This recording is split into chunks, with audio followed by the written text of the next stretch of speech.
Assalamualaikum warahmatullahi wabarakatuh. Halo semuanya, apa kabar? Alhamdulillahirrahmanirrahim, pada kesempatan kali ini kita masih dapat bertemu walaupun secara virtual. Sebelumnya, izinkan saya memperkenalkan diri. Perkenalkan, nama saya Robi Anawiyah Syabani dengan NIM 22060046. Tentunya di sini saya tidak sendiri, ada rekan-rekan saya yaitu Amalina, Amira, Cepi Supriyadi, Citra, Diana, dan Neng Rizky. Baik, sebelumnya video ini dibuat untuk memenuhi ujian tengah semester pendidikan kewarganegaraan. Di sini kami dari kelompok 4 akan memaparkan materi mengenai model pembelajaran apa sih yang tepat untuk diimplementasikan dalam pembelajaran PKN dan materi apa yang tepat untuk model pembelajaran tersebut. Baik, di sini saya akan menjelaskan tentang model pembelajaran kontekstual. Model pembelajaran kontekstual merupakan model pembelajaran yang memberikan pengalaman nyata kepada siswa tentang materi yang telah dipelajari. Model pembelajaran ini tidak hanya difokuskan pada pemberian materi, akan tetapi bagaimana agar siswa dapat menghubungkan antara pelajaran yang telah dipelajari pada permasalahan-permasalahan yang ada di sekitarnya. Jadi, model pembelajaran itu akan mendorong siswa untuk bagaimana mereka berpikir untuk menemukan hubungan antara materi yang telah dipelajari dengan permasalahan-permasalahan yang ada di sekitarnya. Pengertian model pembelajaran kontekstual. Model pembelajaran kontekstual merupakan model pembelajaran yang dapat memberikan pengalaman nyata pada siswa yang berkaitan dengan materi pelajaran. Pembelajaran di sekolah tidak hanya difokuskan pada pemberian pembekalan kemampuan pengetahuan, akan tetapi bagaimana agar pengalaman belajar yang dimiliki siswa senantiasa terkait dengan permasalahan-permasalahan aktual yang ada atau yang terjadi di lingkungannya. Model pembelajaran kontekstual juga merupakan model pembelajaran yang membantu guru mengaitkan antara materi yang diajarkannya dengan situasi nyata siswa. Selain itu, model ini mendorong siswa membuat hubungan antara pengetahuan yang dimilikinya dengan penerapannya dalam kehidupan mereka sehari-hari. Munculnya pembelajaran kontekstual dilatar belakangi oleh rendahnya mutu pembelajaran yang ditandai dengan ketidakmampuan sebagian besar siswa menghubungkan apa yang telah mereka pelajari dengan cara pemanfaatan pengetahuan tersebut pada saat ini dan kemudian hari dalam kehidupan siswa. Oleh karena itu, perlu pembelajaran yang mampu mengaitkan antara materi yang diajarkan dengan dunia nyata siswa, diantaranya melalui penerapan model pembelajaran kontekstual.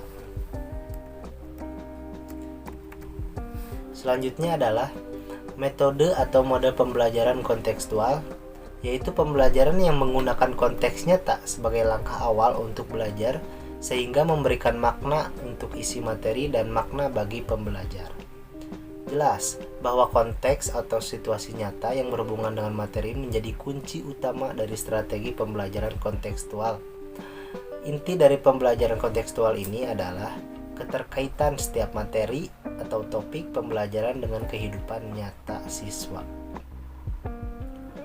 Ada ciri atau karakteristik pembelajaran kontekstual itu, diantaranya yang pertama adalah berbasis masalah, kemudian yang kedua menggunakan berbagai konteks, kemudian yang ketiga menggambarkan keanekaragaman siswa, yang keempat mendukung pembelajaran mandiri, yang kelima menggunakan kelompok belajar dalam suasana saling ketergantungan, kemudian yang terakhir memanfaatkan penilaian asli.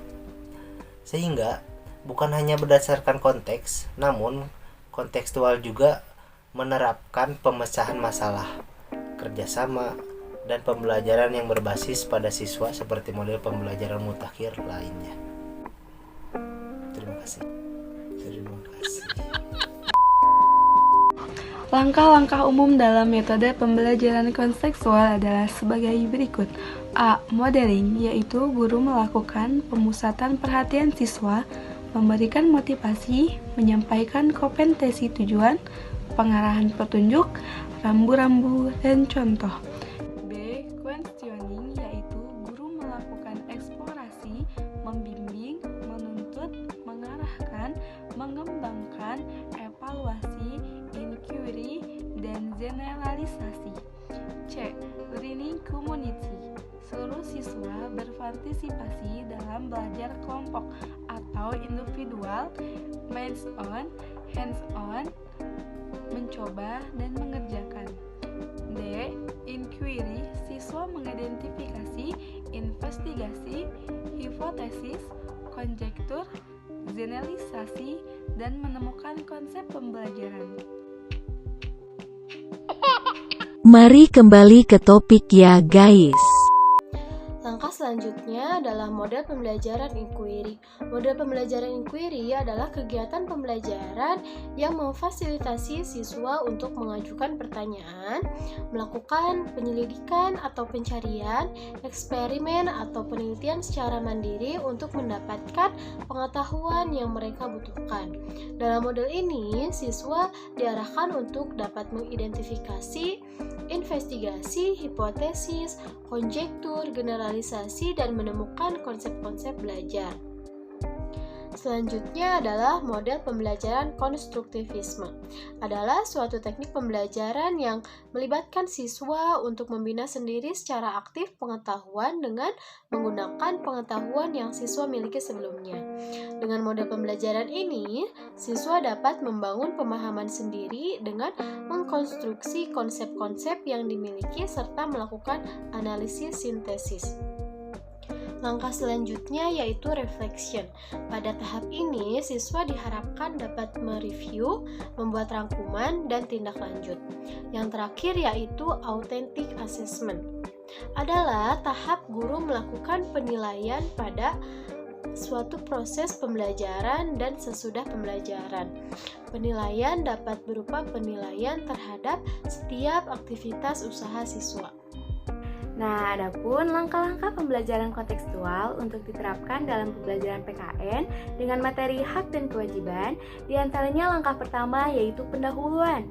Nah, dalam pendahuluan ini, guru menjelaskan kompetensi yang harus dicapai serta manfaat dari proses pembelajaran dan pentingnya materi pembelajaran yang akan dipelajari, yaitu hakikat hak dan kewajiban sebagai warga negara. Yang kedua, guru harus menjelaskan prosedur pembelajaran kontekstual. Yang ketiga, guru melakukan tanya jawab. Nah, tanya jawabnya ini bisa seputar pelaksanaan hak dan kewajiban dalam kehidupan sehari-hari. Kemudian langkah kedua yaitu inti lapangan. Nah, dalam inti lapangan ini siswa melakukan observasi sesuai dengan pembagian tugas kelompok. Kemudian siswa juga mencatat hal yang mereka temukan sesuai dengan alat observasi yang telah mereka tentukan sebelumnya. Adapun langkah yang terakhir yaitu di dalam kelas. Nah, siswa ini di dalam kelas mendiskusikan, melaporkan, dan menjawab pertanyaan yang diajukan oleh kelompok lain. Kelebihan dari model pembelajaran kontekstual pada sekolah dasar. Ada beberapa poin yang akan saya jelaskan. Yang pertama, pembelajaran lebih bermakna dan real. Artinya siswa dituntut untuk dapat menangkap hubungan antara pengalaman belajar di sekolah dengan kehidupan nyata. Kemudian kelebihan yang kedua itu pembelajaran lebih produktif dan mampu menumbuhkan penguatan konsep pada siswa. Kemudian yang ketiga, kontekstual adalah pembelajaran yang menekankan pada aktivitas siswa secara penuh, baik fisik maupun mental. Kemudian yang keempat, kelas dalam pembelajaran kontekstual bukan sebagai tempat untuk memperoleh informasi, akan tetapi sebagai tempat untuk menguji data hasil temuan mereka di lapangan. Nah, kelebihan yang kelima itu materi pelajaran dapat ditemukan sendiri oleh siswa, bukan hasil pemberian dari guru. Nah, yang keenam, penerapan pembelajaran kontekstual dapat menciptakan suasana pembelajaran yang bermakna. Nah, kelebihan dari model pembelajaran ini ada beberapa keunggulannya yang harus kita ketahui sebagai calon guru. Nah, metode pembelajaran kontekstual itu melatih siswa untuk berpikir kritis dan kreatif dalam mengumpulkan data, memahami sebuah isu, dan mencari solusi dari sebuah masalah. Kemudian siswa bebas menentukan informasi yang mereka butuhkan. Kemudian siswa bisa belajar kerja efektif dalam kelompok dan mampu bekerja sama dengan baik.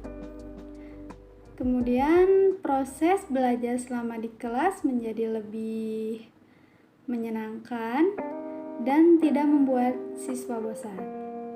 Mungkin itu dari segi kelebihan pembelajaran kontekstual. Kekurangan model pembelajaran kontekstual CTL.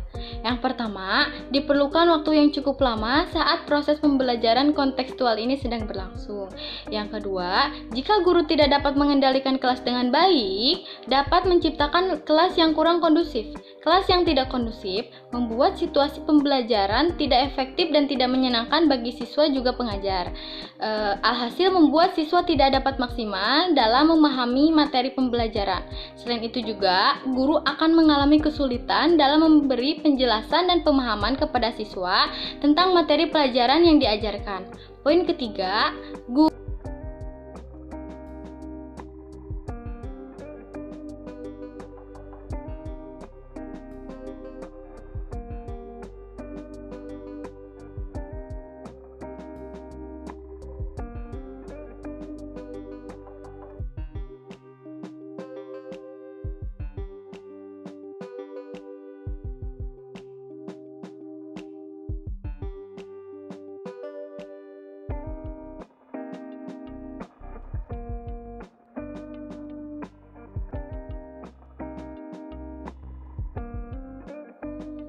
materi yang tepat diimplementasikan dengan model yang dipilih pada mata pelajaran pendidikan kewarganegaraan sekolah dasar, yaitu hak dan kewajiban.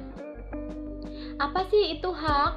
Hak adalah segala sesuatu yang kita terima atau yang kita dapatkan. Biasanya hak diperoleh setelah kita mendapatkan atau mengerjakan kewajiban. Sedangkan kewajiban adalah segala sesuatu yang harus kita laksanakan atau kerjakan. Hak dan kewajiban biasanya ditemukan di lingkungan sekolah, rumah, ataupun lingkungan masyarakat.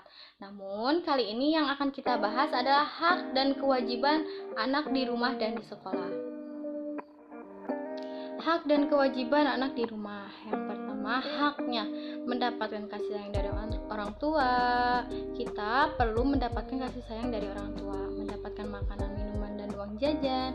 Kita juga sebagai anak harus mendapatkan makanan yang bergizi untuk pertumbuhan kita. Yang selanjutnya, mendapatkan perawatan dari orang tua. Ketika kita sakit, kita akan dirawat oleh ayah dan ibu. Kadang juga kita dibawa ke dokter untuk berobat. Yang selanjutnya, mendapatkan pendidikan. Ayah dan ibu memperhatikan pendidikan ayahnya dan mencukupi semua keperluan sekolah. Didengarkan pendapatnya, diberi waktu untuk bermain bersama keluarga ataupun teman. Kewajibannya membersihkan rumah, contohnya membereskan tempat tidur, membantu orang tua, menyayangi anggota keluarga, menjalankan aturan keluarga yang berlaku, contohnya mendengarkan nasihat orang tua dan melaksanakannya, selalu izin dalam setiap hal. Belajar juga merupakan kewajiban yang sangat penting bagi anak. Yang kedua, hak dan kewajiban anak di sekolah. Yang pertama, menerima ilmu pengetahuan dari guru. Bapak Ibu guru akan menerangkan pelajaran kepada siswanya. Yang selanjutnya, bertanya pada guru. Ketika ada materi yang kurang dipahami atau tidak dimengerti, siswa dapat bertanya kepada guru. Belajar dengan tenang. Kita juga sebagai siswa harus mendapatkan ketenangan saat belajar agar materi yang dijelaskan dapat diterima dengan baik. Menyampaikan pendapat saat kita belajar, kita sebagai siswa berhak menyampaikan pendapat kepada guru ataupun teman. Mendapatkan nilai, kita berhak mendapatkan nilai setelah ulangan atau setelah mengerjakan pekerjaan sekolah. Memanfaatkan fasilitas di sekolah, contohnya meminjam buku di perpustakaan. Kewajibannya yaitu selalu hadir tepat waktu ke sekolah, menaati peraturan sekolah, berperilaku sopan dan santun pada warga sekolah ataupun guru, dan menghormati guru itu sangat penting. Cara mengimplementasikan materi hak dan kewajiban kepada anak sekolah dasar dengan cara metode demonstrasi. Pengajar dan peserta didik memperagakan hak dan kewajiban di sekolah maupun di rumah agar peserta didik mampu mengingat dan membedakan mana hak dan kewajiban. Juga peserta didik dapat memperagakan hak dan kewajiban sebagai murid di sekolah dan sebagai anak di rumah. Contohin dong hak dan kewajiban itu seperti apa? Kenapa? Kamu nanya.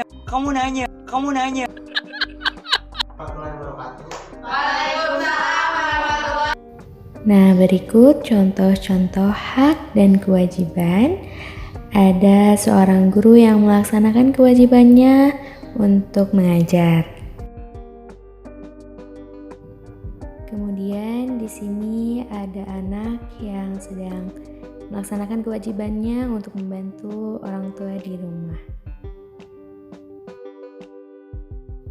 Adapun melaksanakan kewajiban untuk belajar dan seorang anak yang menuntut hak kepada orang tuanya. Nah, teman-teman semua sudah melihat kan cuplikan-cuplikan video sebagai contoh materi hak dan kewajiban. Sekian yang dapat kami sampaikan. Mohon maaf apabila banyak kekurangan. Terima kasih. Wassalamualaikum warahmatullahi wabarakatuh.